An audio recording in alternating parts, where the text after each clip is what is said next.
So this is photosynthesis chapter part 4. Here we'll be dealing with the chemiosmotic hypothesis. So in chemiosmosis, it requires a membrane, a proton pump, a proton gradient, and an ATP synthase. This part is written in your Ncert itself in this portion. Chemiosmosis, the last paragraph, actually last second paragraph itself there is mentioned, but they should have been mentioned prior to it, but anyways, so we need to know that chemiosmosis will be requiring this. So basically what are we gonna discuss in chemiosmosis is that there will be a proton gradient. What is chemiosmosis hypothesis? It will be dealing about the formation of the ATP.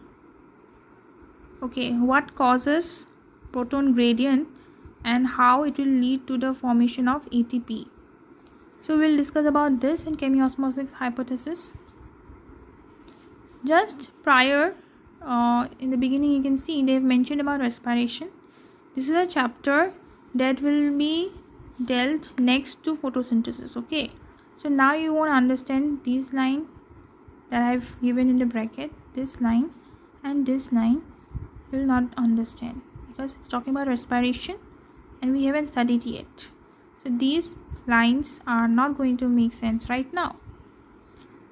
But you can see this ATP synthesis is linked to development of a proton gradient across a membrane.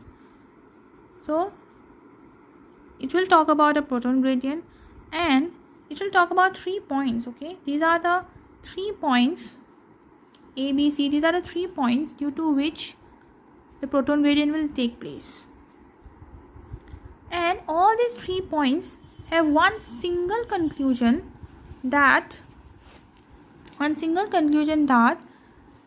the proton concentration will be higher in the lumen and the proton concentration will be less in the stroma.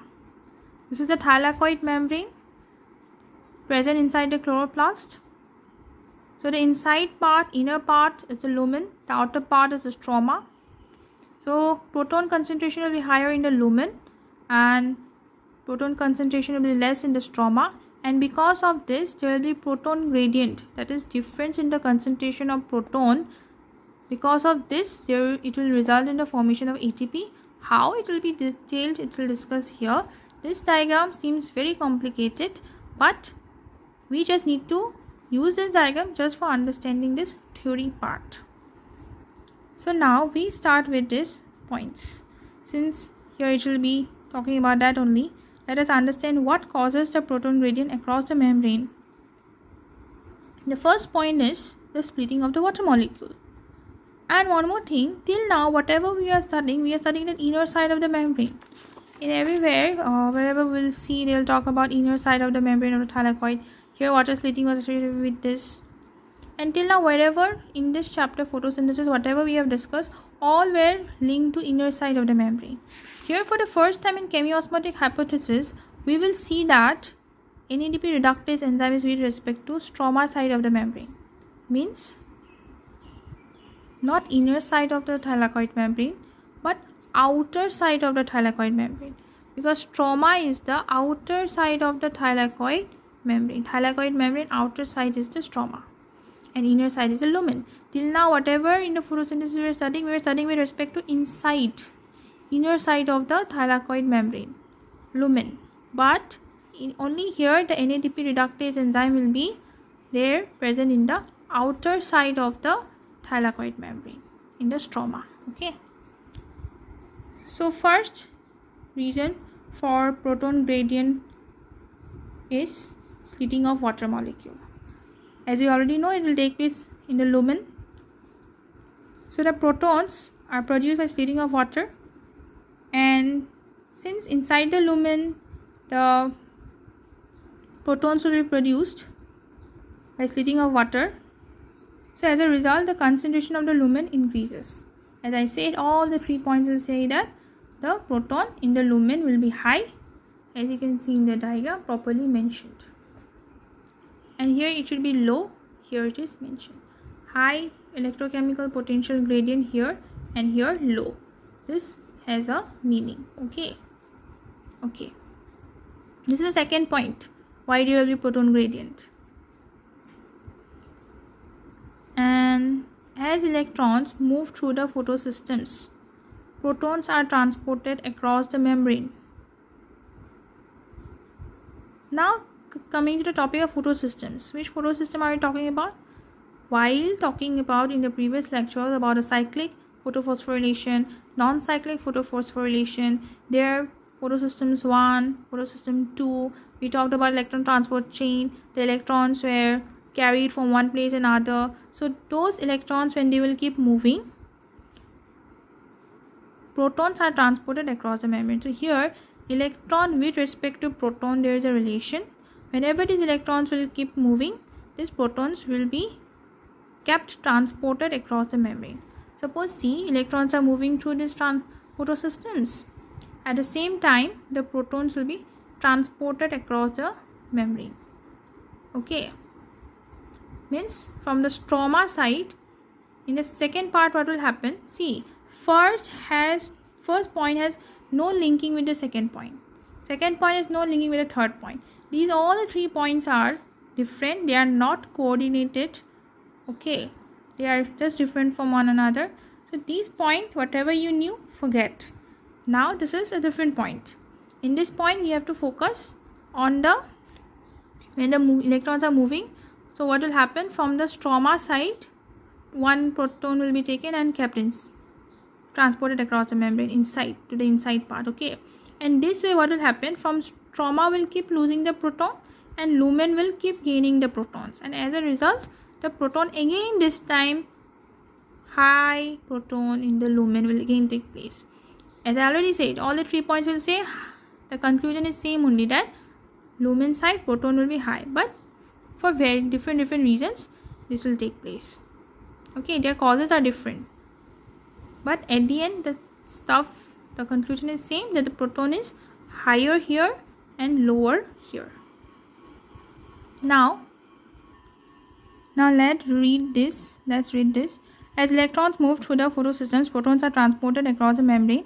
This happens because the primary acceptor of the electron, which is located towards the outer side of the membrane, transfers its electron not to an electron carrier but to an hydrogen carrier. Till now, whatever we were discussing, we are talking about electron carrier. For the first time, here we got introduced to the hydrogen carrier in this chapter. So that has become a little confusing, that why not electron carrier, why hydrogen carrier. This reason is not mentioned anywhere in the syllabus, but it is what it is written here. You have to get it. And yeah, so the primary acceptor of the electron is located toward the outer side of the membrane. Thylakoid membrane, toward the outer side, the primary means the one who will accept the electron first, that is present in the outer side of the membrane. Okay, toward the outer side of the membrane it will be present. Toward the outer side of the membrane it will be present, and transfers the electron, and it will transfer the electron not to an electron carrier but to a hydrogen carrier. Why? No idea, but it is that it will transfer it to a hydrogen carrier and not to an electron carrier. So this molecule will remove a proton from the stroma while transporting an electron, and while transporting an electron to the hydrogen carrier, it will transfer one proton from stroma to lumen. Molecule removes a proton from the stroma while transporting an electron, and when this molecule passes on its electron to the electron carrier, and finally from the hydrogen carrier it will pass on to the electron carrier on the inner side of the membrane, the proton is released into the inner side or the lumen side of the membrane.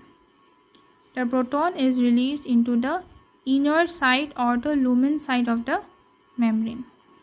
Just because electron carriers are not present in the outer side of the membrane, and instead hydrogen carriers are present on the outer side of the membrane, that is why the primary electron carrier, the primary acceptor of electron,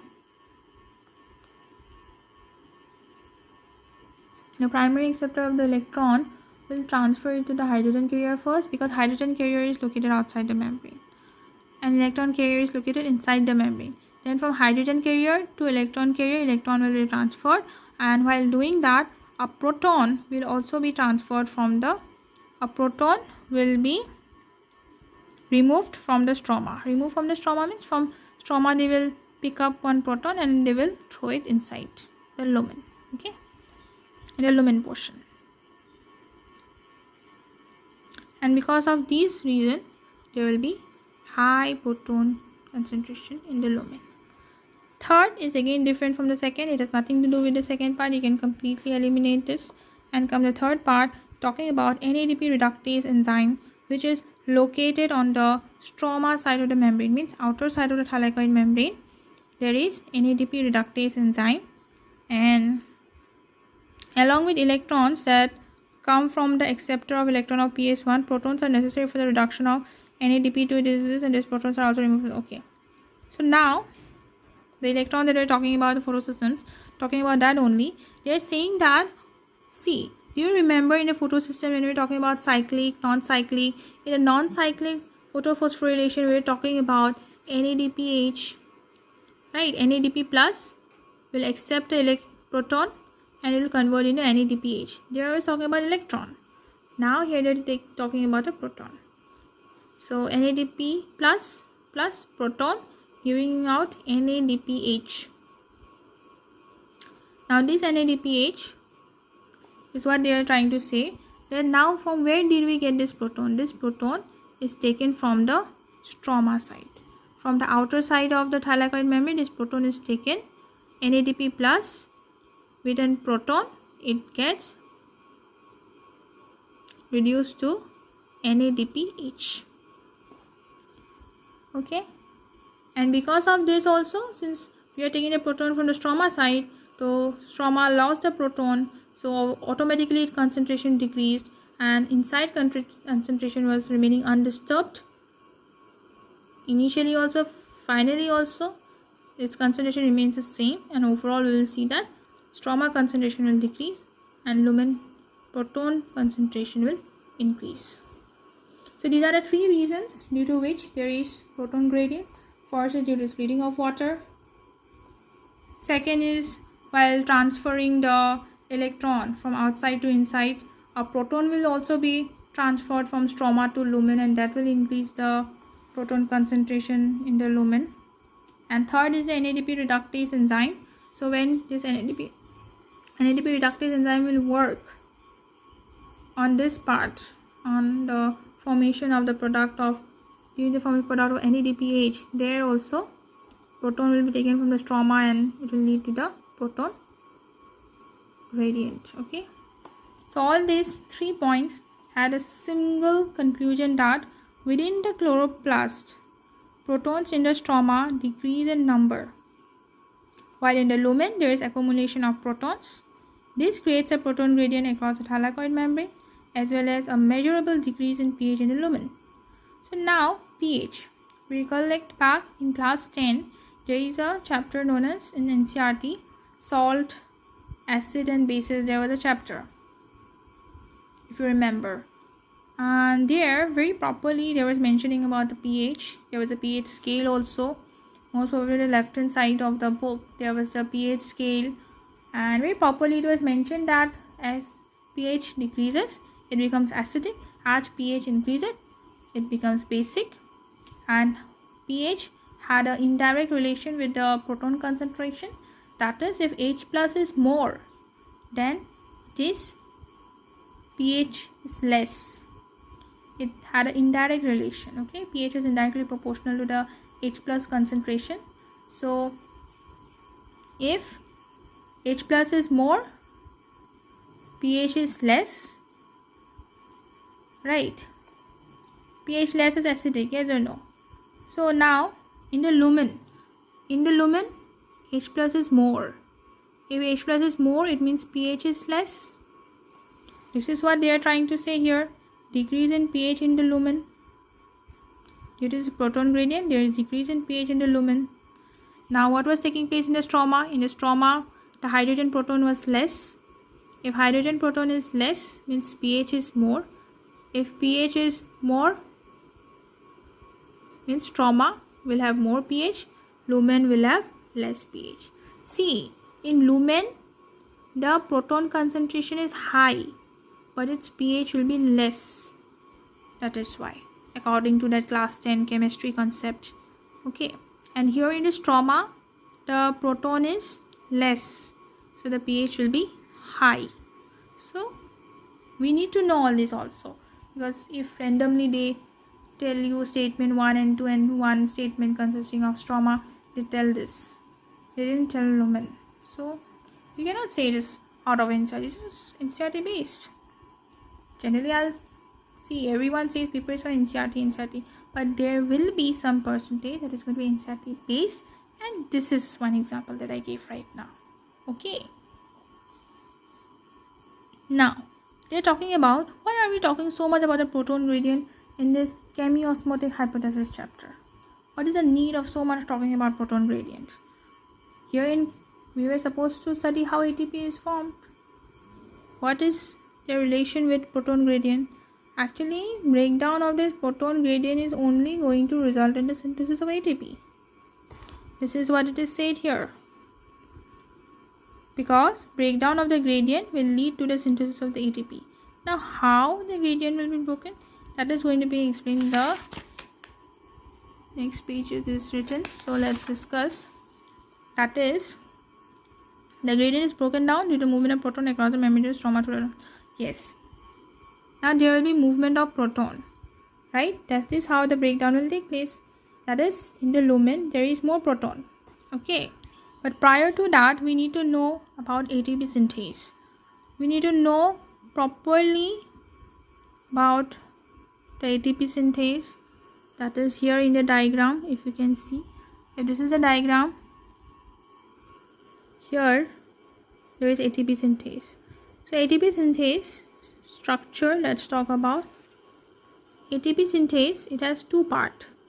One is the CF0 part, which is present or which is embedded in the thylakoid membrane, and one is CF1 part, which is protruding out from the thylakoid membrane. Okay, the CF0 one will be attached, is embedded in the membrane itself, and the one that is protruding out of the membrane, that is CF1. So now this proton gradient will be broken. Okay, like in the lumen there is more, so when the proton will be transferred across the membrane to the stroma site, that time what will happen, this CF1 particle will undergo transformation. It will go one rotation. Okay, like from this side they will take the proton. To take this proton out, this will undergo a rotation. Okay, 360-degree rotation it will take, and because of this the proton will come out to the stroma site, and in that transformation only what will happen, ATP will be synthesized. Okay, so if there is one time transformation, one time rotation, then 1 ATP. Similarly 2 times 2 ATP, and it means 2 ATP means 2 protons are transferred till now. If 3 ATP forms, means 3 protons are transferred till now.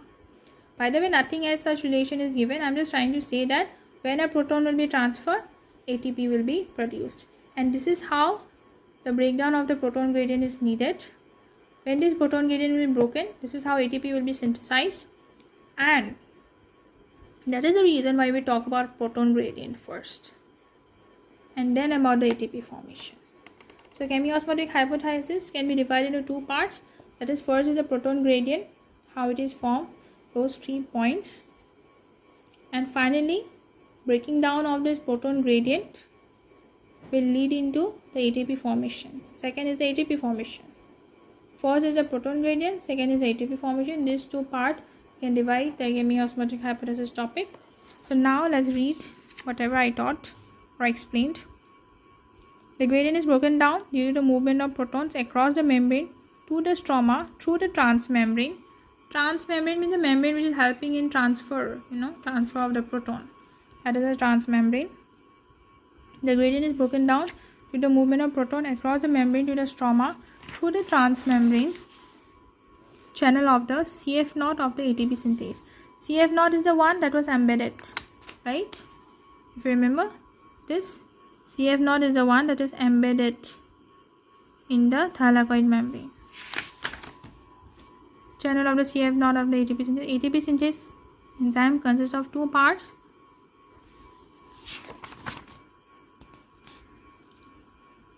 Gradient is broken down due to the movement of proton across the membrane to the stroma through the transmembrane CF0. Channel of the CF0 of the ATP synthase. Obviously, to the CF0 only it is transferred and the proton gradient from lumen to stroma it is taken. Yes or no? CF0 is responsible there? Yes. CF1 will just undergo transformation and produce ATP. Okay. ATP synthase. Actually, ATP synthase consists of CF0 and CF1. Okay. So ATP synthase is like, term, and it has two parts like that. Okay. So ATP synthase enzyme consists of two parts. One is called the CF0, which is embedded in the thylakoid membrane, which I just mentioned also, and forms a transmembrane channel that carries out facilitated diffusion of protons across the membrane.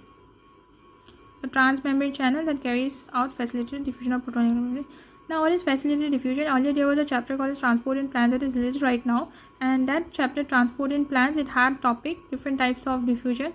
There was active diffusion, facilitated diffusion. So facilitated diffusion is basically there will be a carrier protein and that will actually transfer. Generally, that is also, I think, energy related only. Okay, it will need energy also, maybe. Whatever, main thing is facilitated diffusion is like CF0. Okay, like the CF0. CF0, CF1, that is undergoing facilitated diffusion.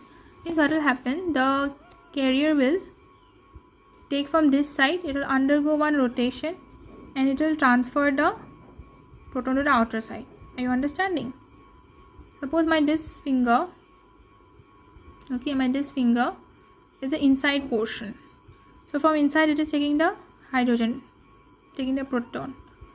Now this CF1 particle will undergo transformation as this, and now this will be released out. So this is facilitated diffusion, that there is a carrier which will will undergo transformation and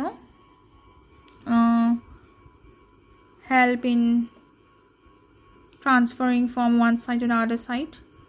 So this is facilitated diffusion. Generally we say it as carrier protein in terms of the chapter, but here that role is played by CF1. Okay, so ATP synthase enzyme consists of two parts. One called the CF0 is embedded in the thylakoid membrane and forms a transmembrane channel that carries out facilitated diffusion of proton across the membrane. The other portion is called CF1 and protrudes on the outer surface of the thylakoid membrane on the side that faces the stroma. The CF1 is the side that is facing the stroma. Yes or no? This is CF1. Is it facing the stroma? Yes. That is CF1. So the other portion is called CF1 and protrudes on the outer surface of the thylakoid membrane on the side that faces the stroma.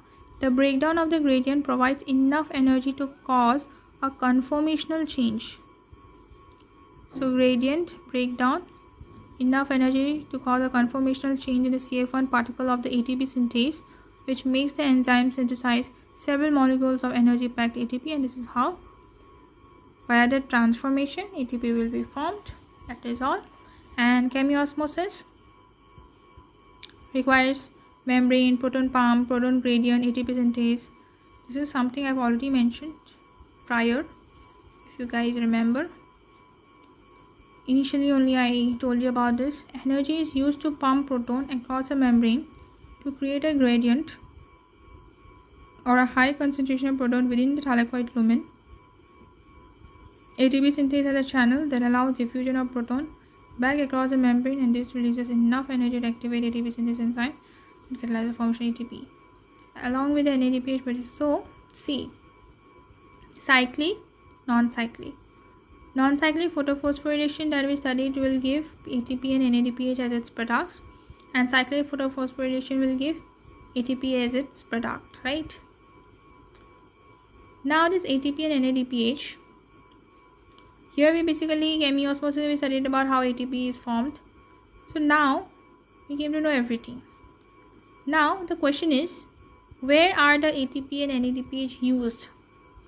So this ATP and NADPH, where it will be used? It is going to be used in a dark reaction. Now what is dark reaction? We'll discuss it in the next part. So thank you. If you have any queries, you can drop them down in the comment section. Thank you.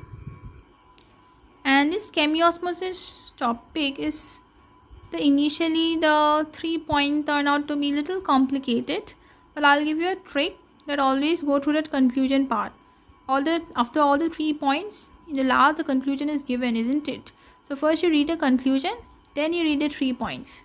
If you read it in this sequence, chemiosmosis will become easier for understanding purpose, and this chapter has lot of stuff to be understood. This chapter, rather than mugging up, understand as much as possible. Don't go beyond Ncert. Ncert only several times if you read, several times if you try to correlate, you skip studying or you keep reading Ncert until and unless you don't gain the confidence that you can explain to someone like this. Okay, until and unless you can teach to yourself also, you can recite on yourself also, that doesn't matter, but you must be able to explain. You explain it to yourself or to someone, that doesn't matter, but you should be able to explain. If you are able to do that, means you have understood the chapter well, and when you explain someone else, they will come up with your queries. When you are able to resolve their queries, it means you have understood the chapter well, right? So that is the trick I would like to give. First read the conclusion that is given. Option, I think it is point C, right? Just below that, the conclusion is given. So first read that conclusion and then move on to the 3 points that causes proton gradient. Okay, thank you.